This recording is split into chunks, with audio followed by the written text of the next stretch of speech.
When a builder marries an interior designer, it's a match made in heaven to create something truly special. And that's exactly what's happened with this next amazing off-the-grid tiny house.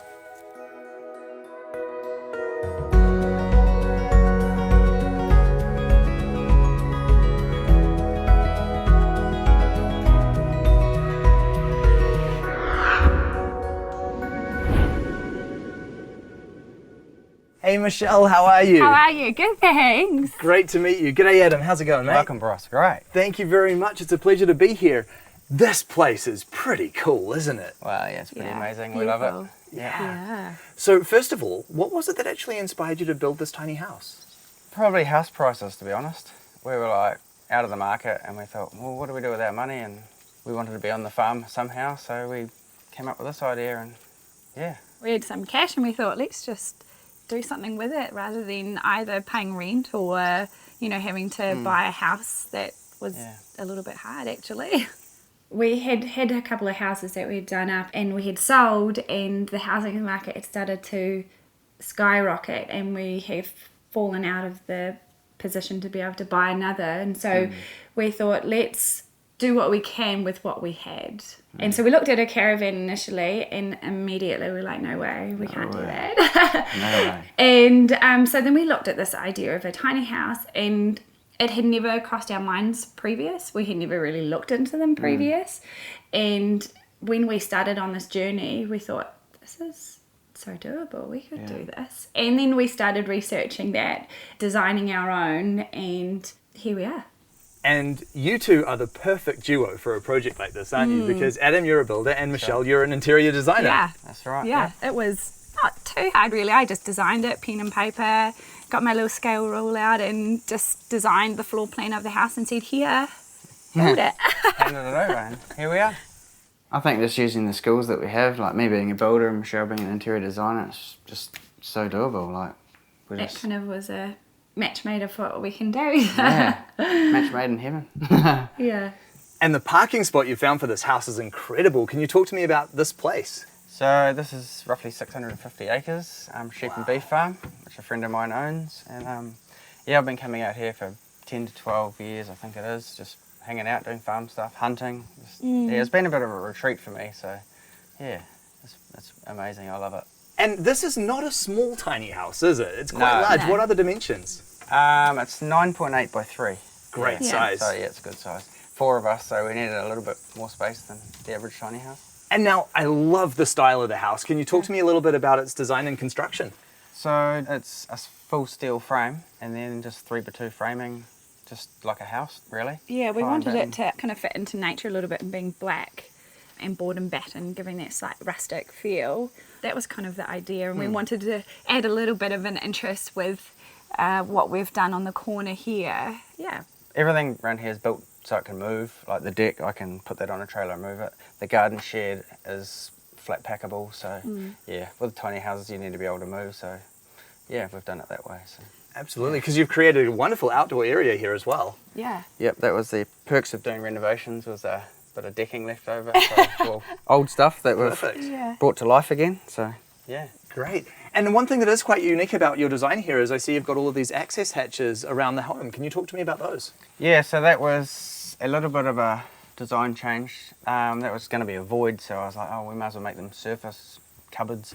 So that one there is the water filters, and the other side's all the solar equipment, so keeps it out of the way and you don't even know it's there, which is great. So, Yeah. And now this tiny house is totally off the grid, isn't it? yes, it's got 6 panels, 4 batteries, and it works a treat. I thought we were going to struggle with power in winter, but it's been totally fine. So. Yeah, we've got a generator as a backup for winter, but to be honest, we really didn't have to use it that often, which we were surprised at. Yeah. And then our water comes off the farm and it goes through a water filtration, and so yeah, we kind of fully off grid. Perfect. Well, I think this place looks really cool from the outside, and I'm super excited to see the design on the inside. Can we take a look? Yeah, Come let's in. have a look. Great, Come after in. you. Wow. This is a very spacious feeling tiny house. Yeah, We wanted the feel for when you came in to have the high ceiling, so then living in this space, we didn't feel closed in and it just felt really spacious. So we did the high ceilings in here for that reason. And I love the way that you've opened up this part of the living space to the sleeping loft through these shutters as well. Yeah, well, the idea was, one, we thought, how are we gonna get beds up there? So we created this space, so then even when we were in here, we can open it up and it still feels spacious. The other idea was that we could get airflow through to the bedrooms, and then in wintertime we can have the heat rise up and go through.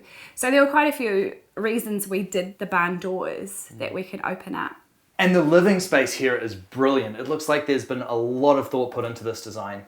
Yeah, when we first designed it, Adam wanted a normal sofa in here because he loved our sofa that we had. But I was like, it has to work in proportions and we have to have extra storage. So we decided on the window seat where we can have storage underneath. But we had a few different purposes as well with the dining table that we can put down, and we can have an L-shaped sofa which works for people coming over. And yeah, so there was a few different reasons why we ended up doing built-in window seat. And with the movable seat, it means we can pull it out and sit around as a family and have dinner as normal. So it's really awesome. Yeah. Perfect. Great to see the fire here as well. That's my baby. Yeah, wintertime, you can't get any better than that, eh? Like, it's awesome. And of course, it is impossible not to notice this incredibly impressive stag head in here. Yeah, that's Georgie. He had to come with us, so we placed him up there. Well, I placed him up there one afternoon when Michelle was at work. And she came home to find him there, and he just fits. And I really like how in this home, the kitchen feels incredibly connected to the living space. Yeah, so when I was designing it, I wanted it to have that real open feel. And so we kept with the kitchen being against the wall as an L shape, just to keep it really open and connected. And it just means a good flow between the kitchen, living and dining all in one space. Yeah.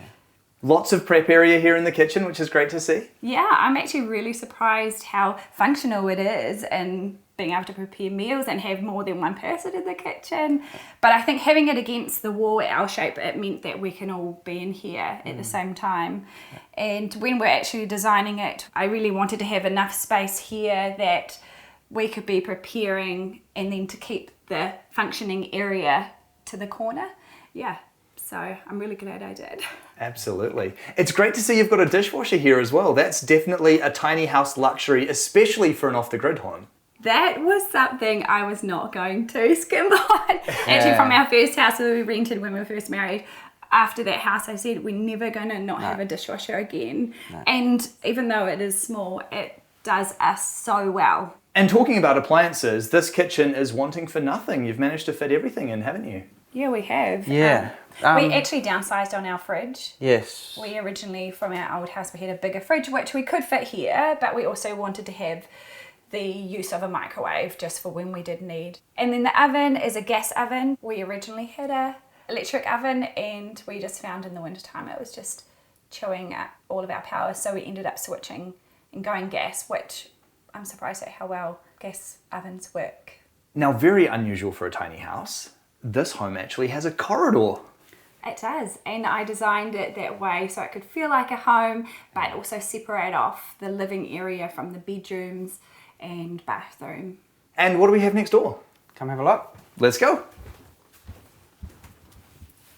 No way, you've actually got a walk-in wardrobe in here. We do, and we designed it that way to store our clothes close to the bathroom, and plus a place to hang all our school bags and extra storage. I didn't want the storage being out in the living area. I wanted that to be storage free, and this to be the space where we could hang all of our stuff and extra bits and pieces. If we've got people over, we can put stuff in here. So it honestly houses Looks really things well. really well. Yep, And then is that the bathroom through there? it is. Yeah. Sure is. Cool, can we check that out? Yeah.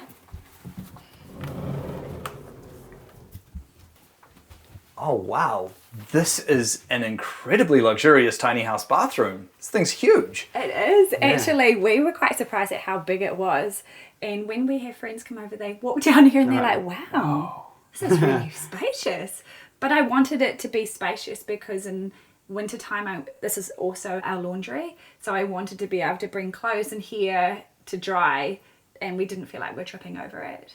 Yeah. So there was thought process when it came to how big this was going to be. Now, one thing that is very clever about this bathroom design is the way that you've created a separate space for the toilet, because especially as a family of 4, it's so nice to be able to have the option that somebody can be on the toilet and then all of this still remains available to you. Yeah, absolutely. And that was part of our design, was to be able to have a space where people could be in the bathroom, but also be in the toilet without having to feel like you're in the same space at the same time. And a great use of space in here as well. No compromise on the size of that shower. Yeah, we wanted something that was going to be proportionate to this space, but also something that we could kind of keep in that corner. So hence why we did that design versus like a circular one.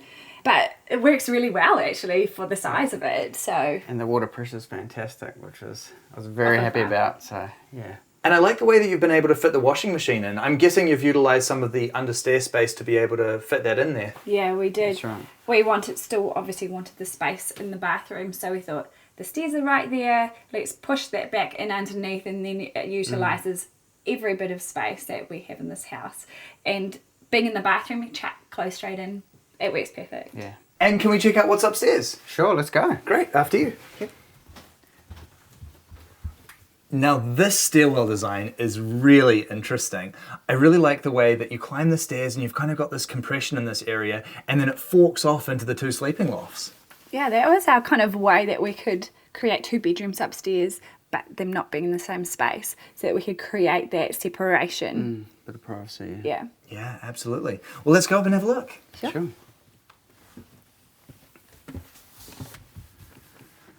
Right, so over this side we've got the kids' loft. We do. This is their bedroom, the 2 of them, and this space works really well for them as their cosy little space up here.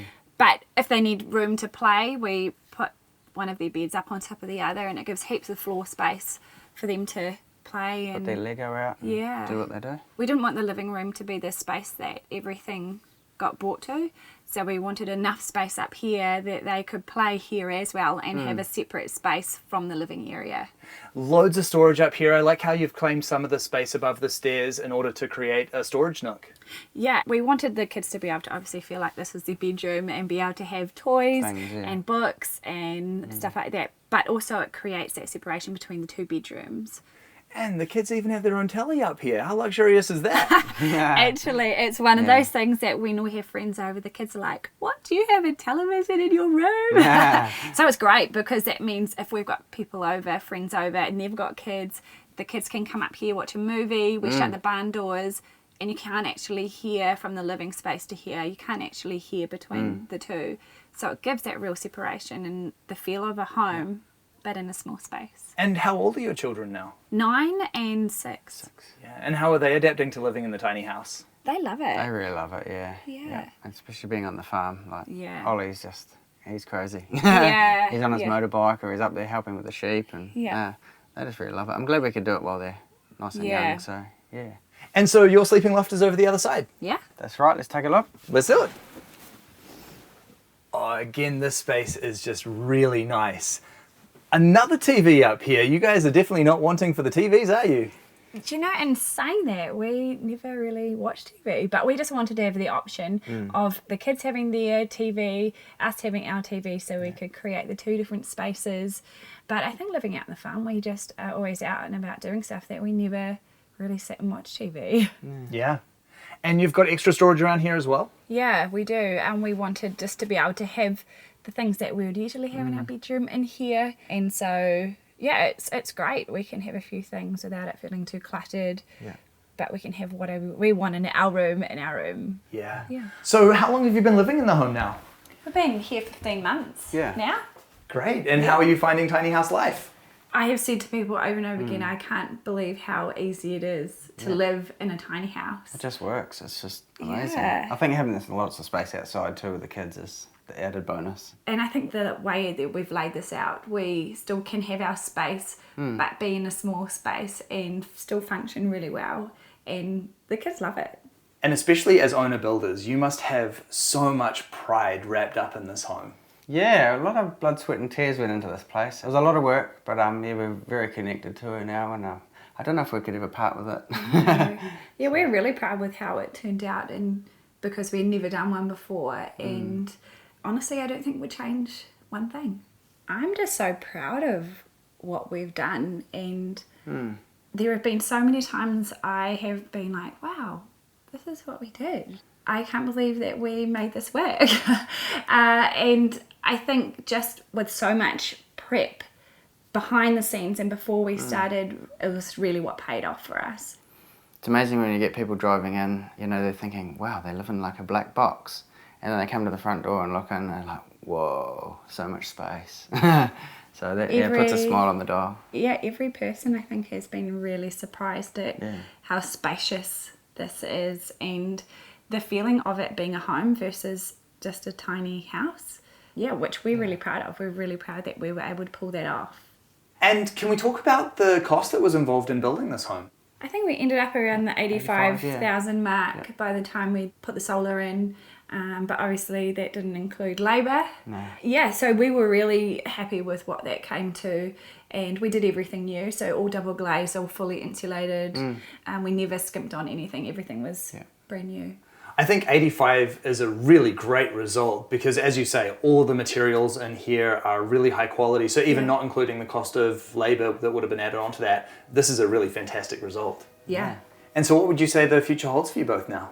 The idea is to be able to buy some land that we can put this on and look at building something a little bit bigger for us, especially with our kids and needing their own room. So that's kind of the plan, but would love to be able to keep this, to be able to have an Airbnb.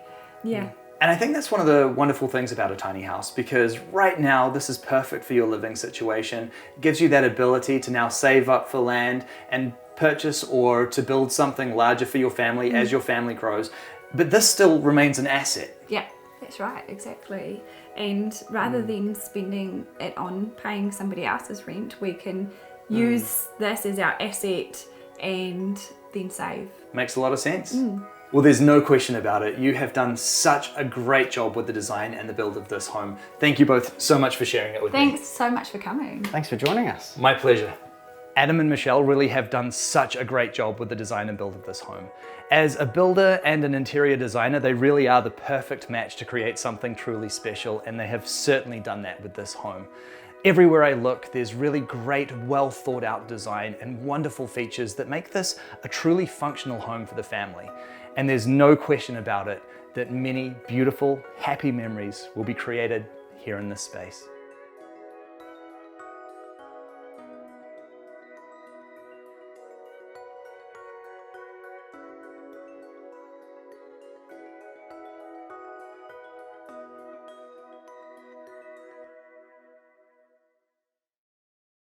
I want to say a big thank you to Omaze for sponsoring this video and helping to make what we do possible. Omaze are giving away a custom tiny home built by the brilliant team at Tiny Heirloom worth up to $150,000, plus the taxes and shipping costs are covered. You can fully customize the home of your dreams, from its architectural style to all the luxury finishing touches. The winner will get a personalized design consultation with the team at Tiny Heirloom via video chat, or Omaze will fly you out to Portland, Oregon to consult in person.